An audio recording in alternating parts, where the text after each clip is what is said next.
Hi, welcome back to my journal journey. Today I'm talking all about bullet journal supplies.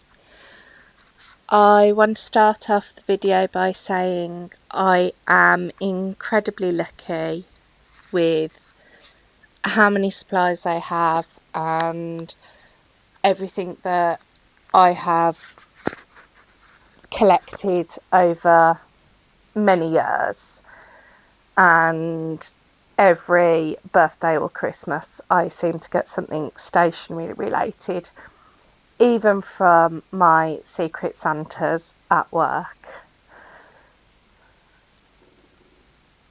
You don't always need a collection like this. You absolutely don't need a collection like this. And once you find something that you love, stick with it.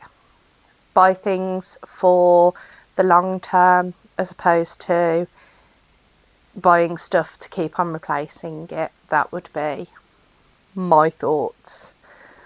I'm going to start off with looking at my go-to everyday supplies, which are my ruler, pencils and just black pens.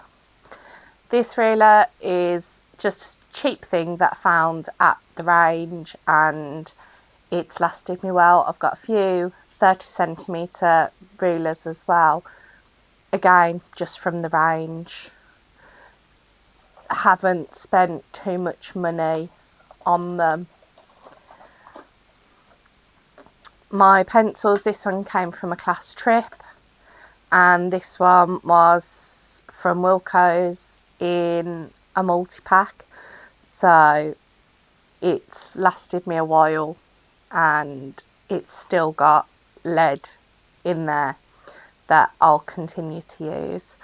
I do also have a Tombow pencil that I sometimes grab for, only because it's in the pencil pot next to me, along with these two. This just came in a multi-set with some markers when I started my Tombow collection, and that's the only reason why I've got it. For black pens, they are the staple for journaling. I have cheap to expensive in my collection. I'll start with the most pricey and go down to the least. Most pricey is my Papermate Inkjoy gel. This was given to me as a gift in a pack for Christmas a few years ago, and they were bought off Amazon. They are quite pricey, very nice pen, but pricey, and they do take a little bit of time to dry. I have my Sharpie S Gel. These pens are very good. They're on offer a lot in supermarkets. The only downside is they do occasionally skip when you're writing, which can get a little bit frustrating, but I do have quite a collection of those in my stationery. Next one is just a black gel pen. This one was bought from WH Smith, but you can find these in most shops and they work really well.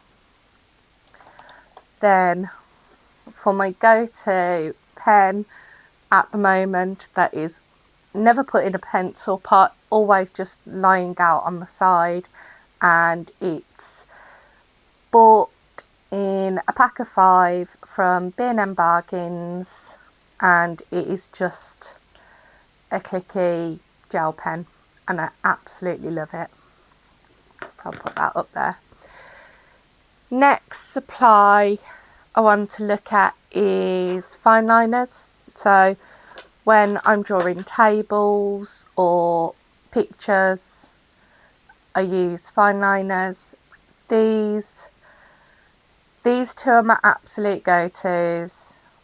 I have found those in Hobbycraft and these ones in the range or Homesense, and I just use them interchangeably depending on which one is closest. My next fine liner is this Faber-Castell. I found a set of them lying around one of my shelves, so I thought I'd start using it. So this is the pen that I've got at the side right now. I can't remember price wise. I know that the uni pin are not too expensive. I think these are a little bit more expensive. They're alright. These are still my go-to. I have also tried the pack from the works, and when I'm highlighting or colouring, the black just smears so much, so that's the only fine liner I've found that I would not recommend. But these were alright. My next selection that I'm going to look at is felt tip pens. So when I first started journaling, I bought a very large pack of Crayola Super Tips off Amazon. I also had some from supermarkets. Don't necessarily need the humongous pack if you don't have the funds for it. The downside for the Super Tips is they're not numbered, and that's very frustrating.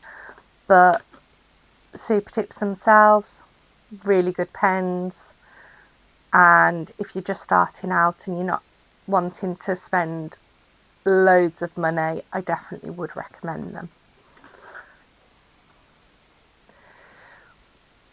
I got swept up in the craze of dual tip brush pens. So I went on the hunt. I found a few packs from WH Smith. They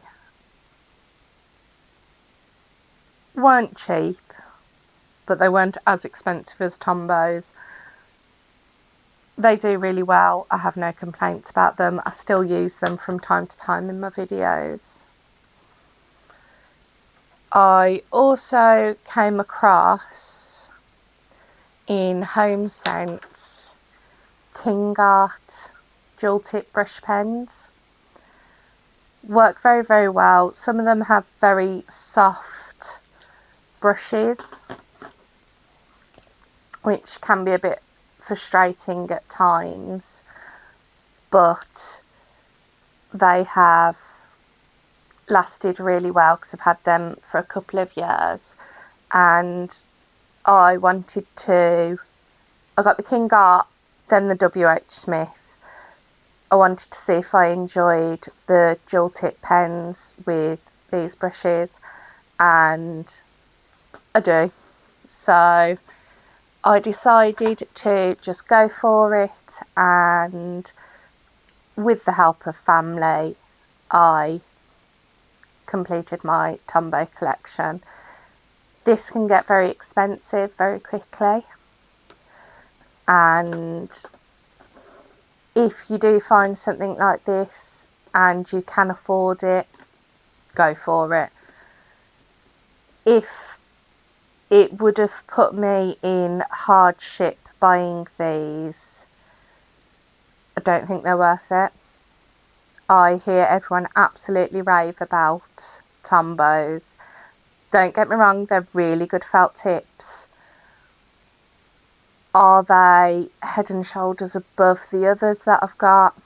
Not necessarily, in my opinion, but that is just my opinion. I'm happy that I've got them, but if I were to do it again, would I save myself some money? Potentially. Those are the main felt tips that I use. I do also use Papermate Flare felt tips. I do really love these felt tips. I got most of them from supermarkets, and they're great for writing in headers, You can colour in with them. I do find them very useful, and they're always within reach. Those are all the felt tips. I'm just going to move them to the side so that I can look at some other supplies.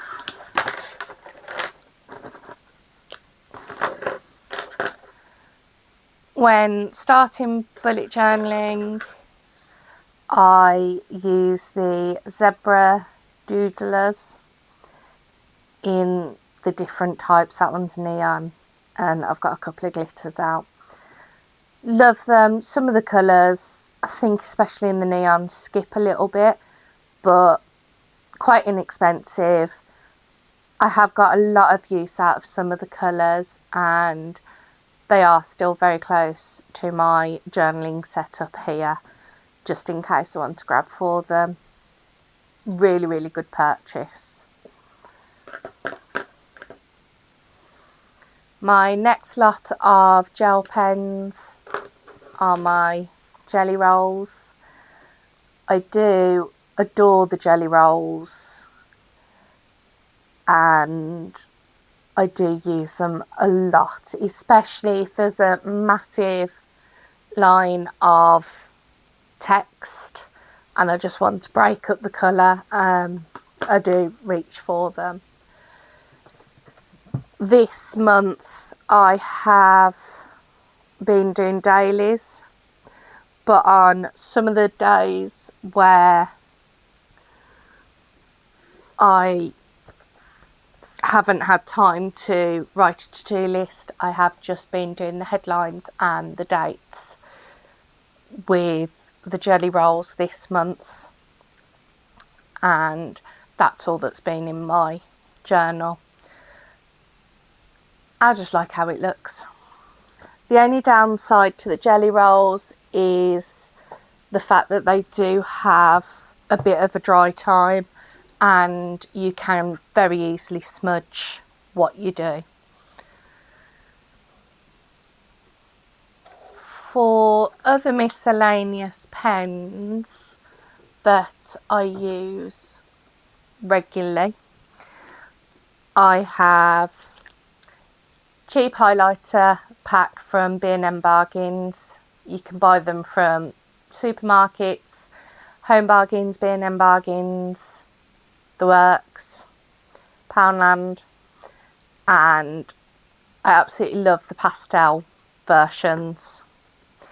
I do have the collection of mild liners. My favourite mild liners are the latest packs that I got off Stationery Pal a couple of years ago. They're the neutral colours, this being one of them. I absolutely love them, and I always grab for them. Then my last lot of pens are my dot markers. I got both of these packs from Homesense. Bottom one being Montmartre, top one being Shuttle Art. I love using them. I know that you can get more expensive brands from places like Stationery Pal.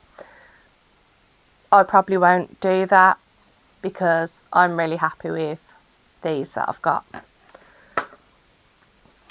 And that's really all the pens and the supplies that I use for drawing. Obviously, when doing bullet journaling, you have to have a journal, and I have a few go-to journals with makes going from cheapest to most expensive. My cheapest journal is my work journal. That's Winnie the Pooh.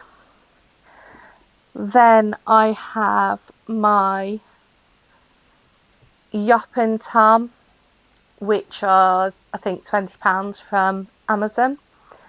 I've been using Yop and Toms for a few years, and they've always held up really well for me. So definitely a brand that I recommend.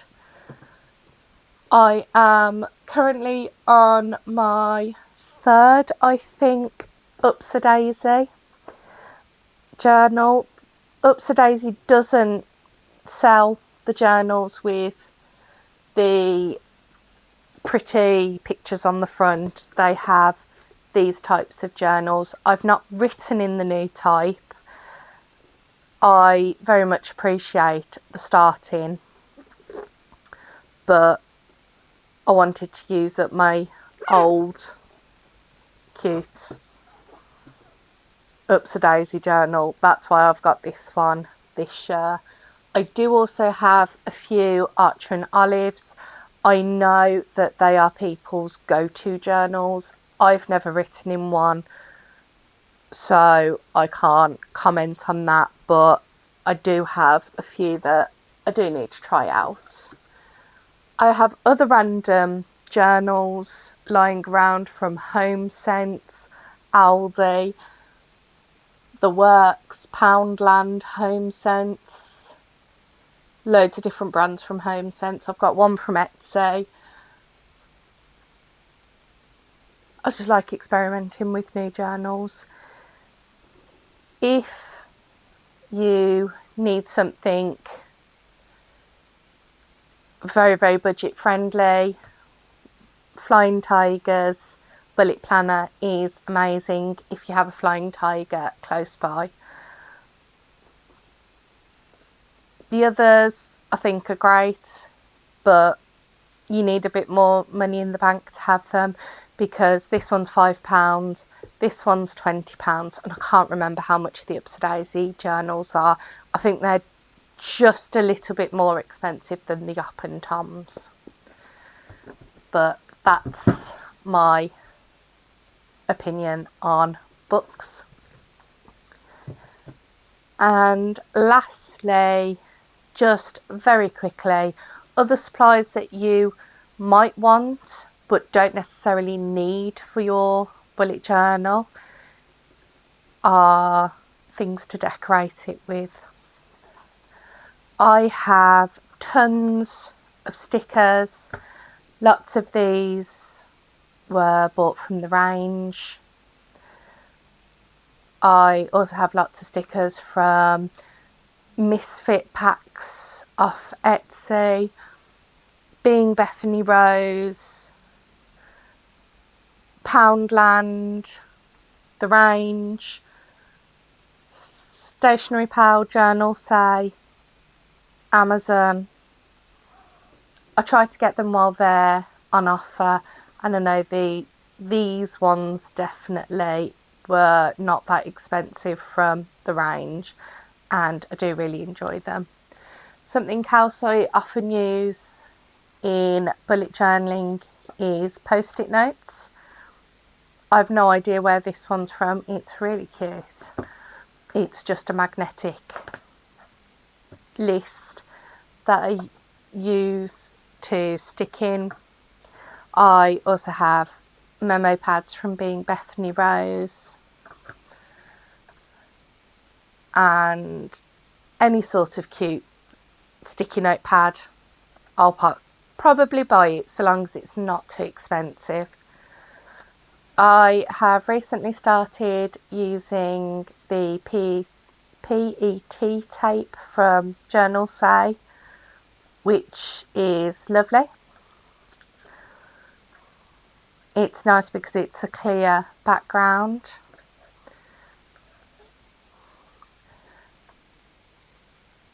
But I have a ton of washi tape that I really need to use up. My collection is ridiculous. Some washi tapes are getting subscription boxes. This one I believe is from Ryman Stationery, but you can find them in Poundland, The Works. The Works has really upped their game recently with washi tapes. The range all do very inexpensive washi tapes, which is lovely. I obviously have my subscription from Daisy where I get regular stencils if you don't feel like drawing. It just depends whether you want to pay for it, because I was looking through all my subscriptions and I was thinking, yeah, I've done that theme, and I'm not ready to repeat them yet. So it becomes a lot of storage. I'm still subscribed to them, but it was a thought that I had today, and it is something that you do have to consider when purchasing things. I do really enjoy functional stamps like this one from Stationery Pal, and I do also have other collections of stamps like this one from Amazon, which I do use. With the stamps, it's the same thought as the stencils. Obviously the stencil that I've picked up is a very functional one, so love having it. We'll use it again and again throughout the year, but the more creative ones, I'm not that inclined to use them over and over again in a 12-month period. And the same goes with stamps like this. But you can pick the stamps up quite cheaply from Amazon, and then I just use these ink pads from the range, which they don't break the bank and they've worked really well for me. Don't necessarily colour over them, so I can't tell you how they work for using with felt tip pens. That is my walkthrough of bullet journal stationery. I hope you enjoyed it. Thanks for watching. I'll see you next time. Bye!